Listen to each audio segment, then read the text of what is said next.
दोस्तों, मेरा नाम गौतम है और आज की ये कहानी मेरे और मेरे कुछ दोस्तों के साथ घटी एक बहुत ही अजीब घटना है। मैं आपको मेरे कॉलेज और बाकी जगहों का नाम नहीं बता पाऊंगा क्योंकि मैं किसी जगह को बदनाम नहीं करना चाहता। पर जिस दिन हमारे साथ वो डरावनी घटना घटी थी, उसी दिन मेरे एक दोस्त सार्थक का बर्थडे भी था। इसलिए उसी दिन दोपहर हमने कॉलेज बंक करने का प्लान बनाया था। हमने पार्टी करने के लिए बियर और खाने पीने का जरूरी सामान बैग में भर लिया और फिर पार्टी करने के लिए कॉलेज के पीछे चले गए। कॉलेज के पीछे थोड़ी दूर एक जंगल था। हमने पार्टी के लिए उसी जंगल के पास की एक जगह को चुनना ठीक समझा। अब उस जंगल के बारे में कहे तो वो एक छोटे बड़े पेड़ों का जंगल था। उसके आसपास इंसानों की बस्ती भी थी। ज्यादा घना तो नहीं था, लेकिन उस जंगल में जानवरों की कुछ दुर्लभ प्रजातियां पाई गई थी और इसी कारण सरकार ने उसे जंगल घोषित कर दिया था। हालांकि वहां के जंगली जानवर वैसे खूंखार नहीं थे, लेकिन उनकी सुरक्षा के लिए उस इलाके के आसपास तारों का कंपाउंड बनवाया गया था। जंगल का कुछ हिस्सा आसपास के लोगों के लिए खुला था, जहां वो बिना इजाजत जा सकते थे। तो जैसा तय हुआ था, सार्थक, हरीश और मेरा चौथा दोस्त गुलाब हम बाइक लेकर एक सुनसान शांत जगह पर पहुंच गए। वो जगह हमारे कॉलेज से 3 से 4 किलोमीटर दूर थी, लेकिन पार्टी करने के लिए बहुत बढ़िया थी। वहां किसी का आना जाना नहीं था। दोपहर का वक्त हो चला था। हमें एक ऐसी जगह की तलाश थी जो बाहर से आसानी से किसी को दिखाई न दे। हमने थोड़ा आसपास घूमकर एक शांत और झाड़ियों से घिरी हुई जगह को चुना और वही जमीन पर कुछ पेपर बिछाकर हम उस पर बैठ गए। हमारे आसपास एकदम घनी झाड़ियां थी। वहां का वातावरण भी एकदम शांत और ठंडा था। वहां बैठते ही हमने बैग से बियर की बोतलें निकाली और साथ में जो चिकन और खाने का सामान था उसे भी निकालकर पेपर के बीचों बीच रख दिया। चिकन का स्मेल आते ही सबके मुंह में पानी आ गया। कुछ ही देर में हमने बियर की बोतलें खोली और बियर पीते पीते हम आपस में बातें करते हुए पार्टी करने लगे। करीब आधे पौने घंटे के बाद सार्थक को टॉयलेट आ गया। वो हमें उंगली से इशारा करते हुए वहां से उठकर एक बड़े घने पेड़ के पास चला गया।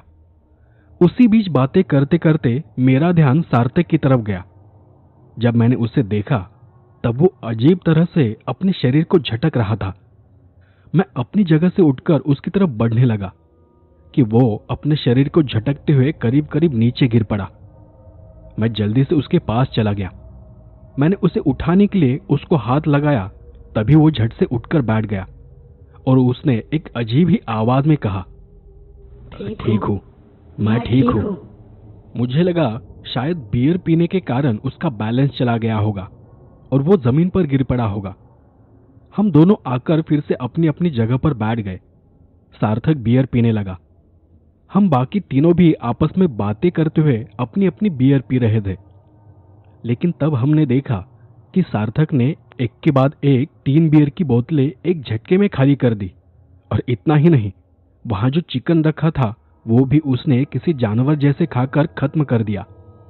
उसकी उस अजीब हरकत के कारण हम बस उसे देखते रह गए। वो देख गुलाब और हरीश उस पर चिल्लाने लगे, पागल है क्या तू? सबके लिए मंगवाया था ना? तूने तो अकेले ही सब खत्म कर दिया। अब इतना दूर कौन जाएगा? इतनी ही भूख थी तो पहले बता देता। तब सार्थक ने एक बहुत ही अजीब आवाज में हरीश से कहा, जा मेरे लिए और बियर और गोश्त लेकर आ, मुझे बहुत भूख लगी है। तब मैंने उसके चेहरे को देखा। उसका चेहरा सूखा सफेद उसका चेहरा सूखा सफेद पड़ा हुआ लग रहा था। आंखें लाल लाल दिखाई दे रही थी। उसकी आवाज में जो बदलाव आया था वो हम तीनों ने भी महसूस किया था। लेकिन हरीश को वो सब कुछ और ही लग रहा था। तो उसने कहा, तुझे क्या लगता है, तो ऐसे नाटक करेगा और हम डर जाएंगे? पर मैंने कुछ देर पहले सार्थक का तड़पता हुआ शरीर देखा था। मैंने हरीश के कंधे को पकड़कर उसे शांत रहने का इशारा किया। तभी सार्थक गुस्से में गुर्राते हुए उठ खड़ा हो गया और कहीं जाने लगा। मैंने उसे आवाज दी, सार्थक, अब कहां जा रहा है? उसने अपनी गुस्से लाल लाल आंखों से मेरी तरफ देखा। और वो सीधा वहां से चला गया। उसके जाने के बाद मैंने हरीश और गुलाब को बताया कि अभी कुछ देर पहले जब सार्थक टॉयलेट करने पेड़ के पास चला गया था, तब मैंने उसे उस पेड़ के पास तड़पता हुआ देखा था। तब वो तुम्हारे पीठ के पीछे था, इसलिए तुम दोनों उसे देख नहीं पाए। मैंने देखा कि अचानक से वो अपना शरीर झटकने लगा था और शरीर झटकते झटकते वो नीचे गिर पड़ा। जब मैं उसे उठाने उसके पास गया तब उसने ऐसी ही अजीब आवाज में मुझे कहा था कि मैं ठीक हूं। ये बात कहते ही हरीश उठकर पेड़ के पास चला गया। वहां जाकर वो पेड़ को देखने लगा। उसने देखा कि वहां एक टूटा खराब नारियल पड़ा हुआ था और सार्थक ने उसी पर पेशाब किया था। लेकिन अब वहां पेशाब नहीं, खून का रंग दिखाई दे रहा था। वो लाल खून सा पानी हर तरफ फैला हुआ था। वो देख हरीश ने गुलाब और मुझे कहा, देखो ये यहाँ क्या है? ऐसा लग रहा है जैसे उसने पेशाब नहीं किया है, बल्कि उसका खून निकला हो। वो देख मैं भी हैरान रह गया था। ऐसा कैसे हो सकता है? उसने तो हमें कुछ भी नहीं कहा। हरीश ने तब अपने आसपास देखते हुए हम दोनों से एक बात कही, शायद तुम लोग इस बात को जानते हो या नहीं मुझे नहीं पता। वैसे मैं भी ठीक से नहीं जानता, पर कुछ कुछ इस जगह के बारे में सुना है। कहते हैं कि यहाँ के लोग इस जगह पर मतलब काला जादू, तंत्र मंत्र, जादू टोना ऐसा कुछ काम करते हैं। शायद ये भी उसी का कोई प्रकार हो। तब गुलाब ने उस पर हंसते हुए कहा, मतलब तू क्या कहना चाहता है कि सार्थक के ऊपर भूत सवार है? हरीश ने सिर्फ हाँ में सर हिलाकर उसे जवाब दिया। हरीश की बात सुनकर मैं सार्थक को यहाँ वहां ढूंढने लगा, पर सार्थक वहां आसपास कहीं भी दिखाई नहीं दे रहा था। इसलिए सार्थक जिस दिशा में गया था ठीक उस दिशा में मैं चल पड़ा। कुछ 30-40 कदम चलने के बाद मैंने देखा कि उस जगह पर कई तरह के नारियल, सूखे सड़े गले नींबू, मूंग की काले कपड़े की गुड़िया, ऐसी कई चीजें पड़ी हुई थी जिन पर शायद तरह तरह के तंत्र मंत्र किए गए थे। पेड़ों पर पत्थरों पर कई तरह के निशान बने हुए थे, कई तरह के आकार थे। मतलब हो सकता है कि हरीश की बात में कुछ न कुछ सच्चाई थी। वैसे हम लोग भूत प्रेत इन सब पर विश्वास नहीं करते थे, पर वहां का माहौल इतना अजीब था कि न चाहते हुए भी अब हमें डर लगने लगा था। अगर वो भूत प्रेत का मामला नहीं है तो जरूर सार्थक बीमार है। हरीश और गौतम भी मेरे पीछे पीछे आ रहे थे।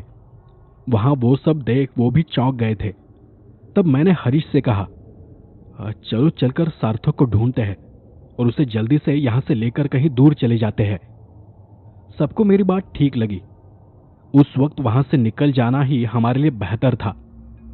हम सार्थक को ढूंढते हुए और आगे चले गए। एक पेड़ के पास हमें कुछ हलचल सुनाई दी। हमने देखा तो सार्थक वहां छुपकर किसी जानवर का मांस खा रहा था। वो सड़ा गला मांस था। वो देख गुलाब और हरीश को उल्टी जैसा हुआ। पता नहीं वो जानवर वहां कितने दिनों से मरा पड़ा था। उसकी सड़न की बदबू नाक में जाते ही मैंने नाक और मुंह बंद कर लिया और घुटन जैसी आवाज में मैंने सार्थक को आवाज दी, पर सार्थक तू ये क्या कर रहा है? तू कहीं पागल तो नहीं हो गया? सार्थक हमें देख उठ खड़ा हो गया। तब वो मुझे देखकर अजीब ढंग से हंस रहा था।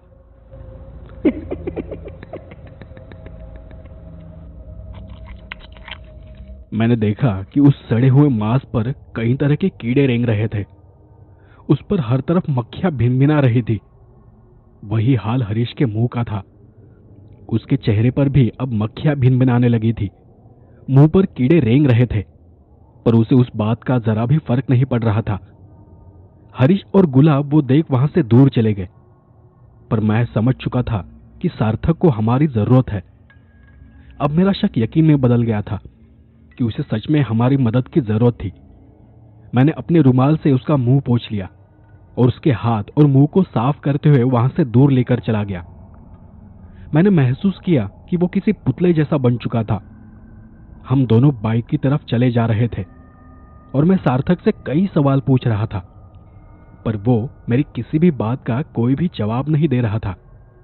आखिरकार हम तीनों ने मिलकर किसी तरह सार्थक को उसके घर पहुंचा दिया। घर जाने के बाद गुलाब और हरीश वहां से अपने अपने घर चले गए, पर मैं वहीं पर रुका रहा। मैंने सार्थक के पिताजी को उसे उसके कमरे में सुलाने के लिए कहा और फिर उन्हें बाहर लेकर चला गया। बाहर जाने के बाद मैंने उन्हें हमारे साथ वहां उस जंगल के पास जो कुछ भी हुआ था वो सब बता दिया। सार्थक के पिताजी बहुत ही शांत स्वभाव के इंसान थे। उन्होंने बड़ी शांति से मेरी सारी बात सुन ली, लेकिन वो कोई भी रिस्क नहीं लेना चाहते थे, इसलिए उन्होंने बस कुछ देर के लिए मुझे उनके घर रुकने के लिए कहा। वो बस पक्का करना चाहते थे कि सब कुछ ठीक है या नहीं। फिर उन्होंने एक डॉक्टर को घर बुलाया। सार्थक अपने कमरे में आराम से लेटा हुआ था।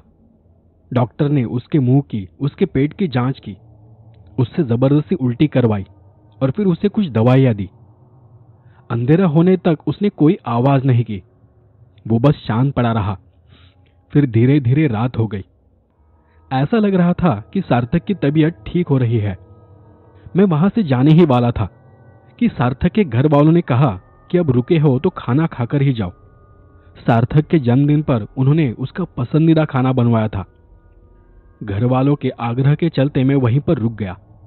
खाना लगाने के बाद सार्थक के पिताजी सार्थक को जगाने के लिए उसके कमरे के पास चले गए, पर वो कमरे के अंदर नहीं गए। उन्होंने बस दरवाजा हल्का सा खोलकर अंदर झांक कर देखा। अगले मिनट उन्होंने मुझे आवाज दी और मुझे भी कमरे के अंदर झांकने का इशारा किया। मैंने शांति से उस छोटी जगह से अंदर झांक कर देखा तो सार्थक अपने दोनों हाथों के पंजे अपने घुटनों पर रगड़ रहा था। वो बेड पर उठकर बैठा हुआ था और घरघराती आवाज करते हुए अपने शरीर को आगे पीछे दाएं बाएं झुला रहा था। उसकी आंखें बहुत लाल दिखाई दे रही थी।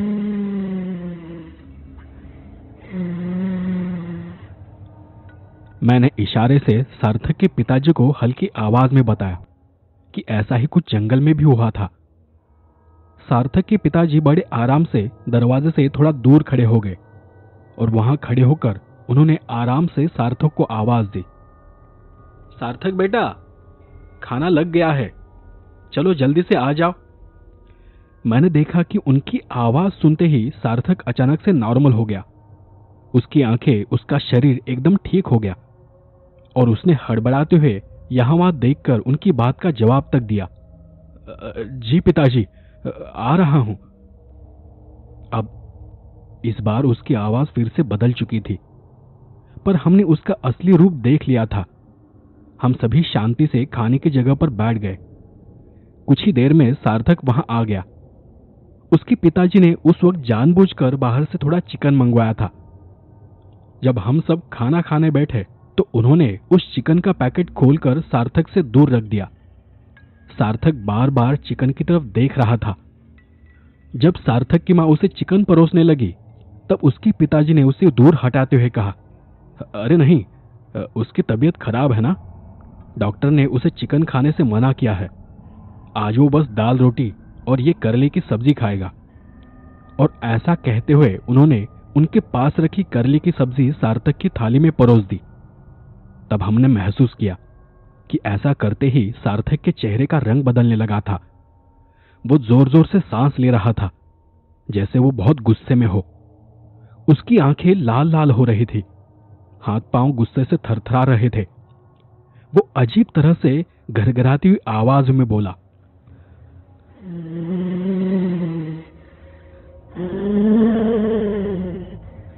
मैं बीमार नहीं हूँ, मुझे खाने के लिए मांस चाहिए, मुझे पीने के लिए खून चाहिए। और ऐसा बोलकर सार्थक उसके सामने रखे चिकन पर झपट पड़ा। उसका वो रूप देख उसकी मां हैरान हो गई। वो बहुत डर गई और रोने लगी। तब सार्थक के पिताजी उन्हें संभालते हुए दूसरे कमरे में लेकर चले गए और फिर उन्हें समझाकर उन्हें वहीं पर रुकने के लिए कहा। सार्थक के पिताजी ने उसे कुछ खाना देकर उसके कमरे में बंद कर दिया और फिर मेरे सामने अपनी मासी को फोन कर सार्थक के बारे में बताया। उन्होंने मुझे कुछ देर और रुकने के लिए कहा और उस बारे में उन्होंने मेरे घर फोन कर बता दिया ताकि मेरे घर वाले चिंता न करें। कुछ 1 घंटे बाद उनकी मासी उनके घर आ गई। फिर सार्थक के पिताजी और हमने वहां जो भी देखा था, जो भी महसूस किया था, वो सब उन्हें बताया।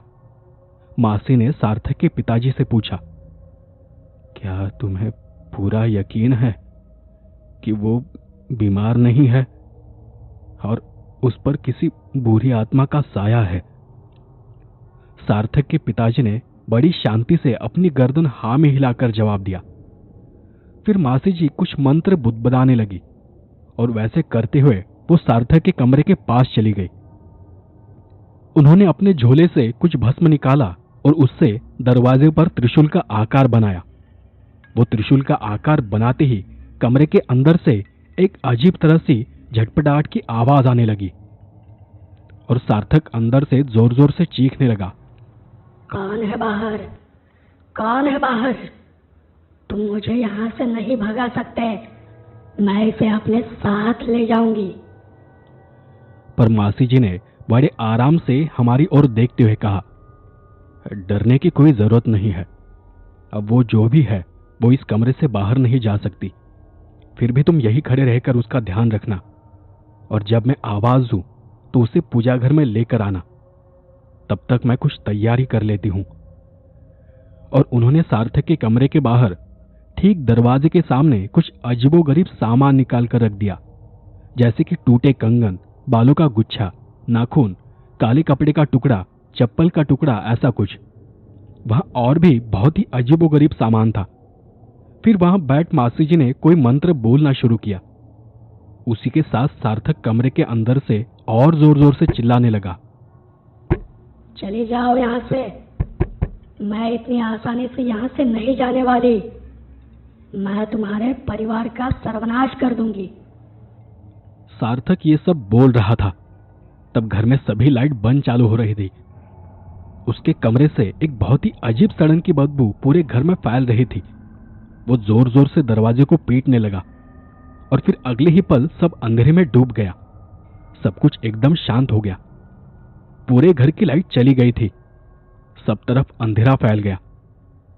मासी जी ने भी मंत्रोच्चारण रोक दिया और वो उठकर दूसरे कमरे में मंदिर के सामने जाकर बैठ गई। बस मंदिर के अंदर जो दिया था उसी का ही प्रकाश था जो कुछ हद तक रोशनी दे रहा था। अचानक अंधेरा हो जाने के कारण सार्थक की मां और डर गई थी, इसलिए सार्थक के पिताजी उसे समझाने फिर से उनके कमरे में चले गए। उस वक्त मैं अकेला ही सार्थक के कमरे के सामने खड़ा था। दिए की एक हल्की पीली धुंधली रोशनी हर तरफ फैली हुई थी। कुछ थोड़ा दूर देखने के लिए भी आंखों पर जोर देना पड़ रहा था। सार्थक के कमरे का दरवाजा थोड़ा सा खुला था और वो सड़न भरी बदबू अब भी आ रही थी। मैं वहीं पर रुका रहा। मासी जी मंदिर के सामने बैठकर फिर से कोई मंत्र बड़बड़ाने लगी। मंत्र बड़बड़ाते हुए ही उन्होंने मुझे हाथों से अपने पास आने का इशारा किया। मैं उनके पास चला गया तो तब उन्होंने कहा, जाओ और सार्थक को यहां लेकर आओ। वो सुनकर मेरा दिमाग सुन्न रह गया, क्योंकि अब मुझे सार्थक के कमरे के अंदर जाना था। सार्थक के पिताजी भी अब तक बाहर नहीं आए थे। मासी ने फिर से थोड़ी ऊंची आवाज में मुझे कहा, जाओ जल्दी, ज्यादा वक्त नहीं है। मैं जल्दी से सार्थक के कमरे के बाहर चला गया और धीरे से आराम से धक्का देकर दरवाजा खोला।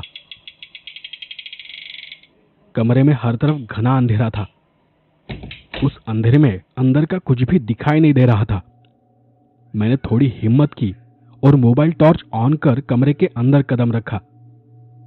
कमरे के अंदर सारा सामान यहां वहां बिखरा पड़ा था। मैंने घबराते हुए कमरे के टॉयलेट में देखा, पर वो वहां पर भी नहीं था। पता नहीं हवा के जैसा वो कहां गायब हो गया था। मेरा दिल अब जोर जोर से धड़कने लगा था। मैं कमरे के बीचों बीच खड़े होकर सोचने लगा कि सार्थक कहां गया होगा। तभी मुझे कमरे में कुछ हलचल सी महसूस हुई। मैं मोबाइल टॉर्च घुमाकर यहां वहां देखने लगा और फिर एक धीमी हंसने की आवाज मेरे कानों पर पड़ी।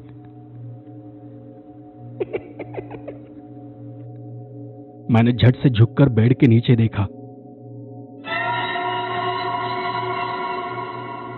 देखा तो वो वही एक कोने में छुपा हुआ था और मुझे देखकर अजीब आवाज में हंस रहा था। उसकी आंखें लाल लाल चमक रही थी। उसका वो रूप देखकर मेरे शरीर में बिजली कौंध गई और मैं वहां से उठकर भाग पाता तब तक वो किसी छिपकली से सरकता हुआ बाहर आ गया और आकर मेरी छाती पर बैठ गया। मैं नीचे गिर पड़ा था और उसने अपने एक हाथ से मेरे गले को दबा कर रखा था। मैं अपने आप को छुड़ाने के लिए झटपटा रहा था, लेकिन उसकी ताकत के आगे मेरा कुछ भी नहीं चल रहा था। तभी उसने मेरा मुंह खोलकर अपना दूसरा हाथ अंदर डाला। मैं चिल्लाना चाहता था पर मेरे हलक से आवाज नहीं निकल रही थी।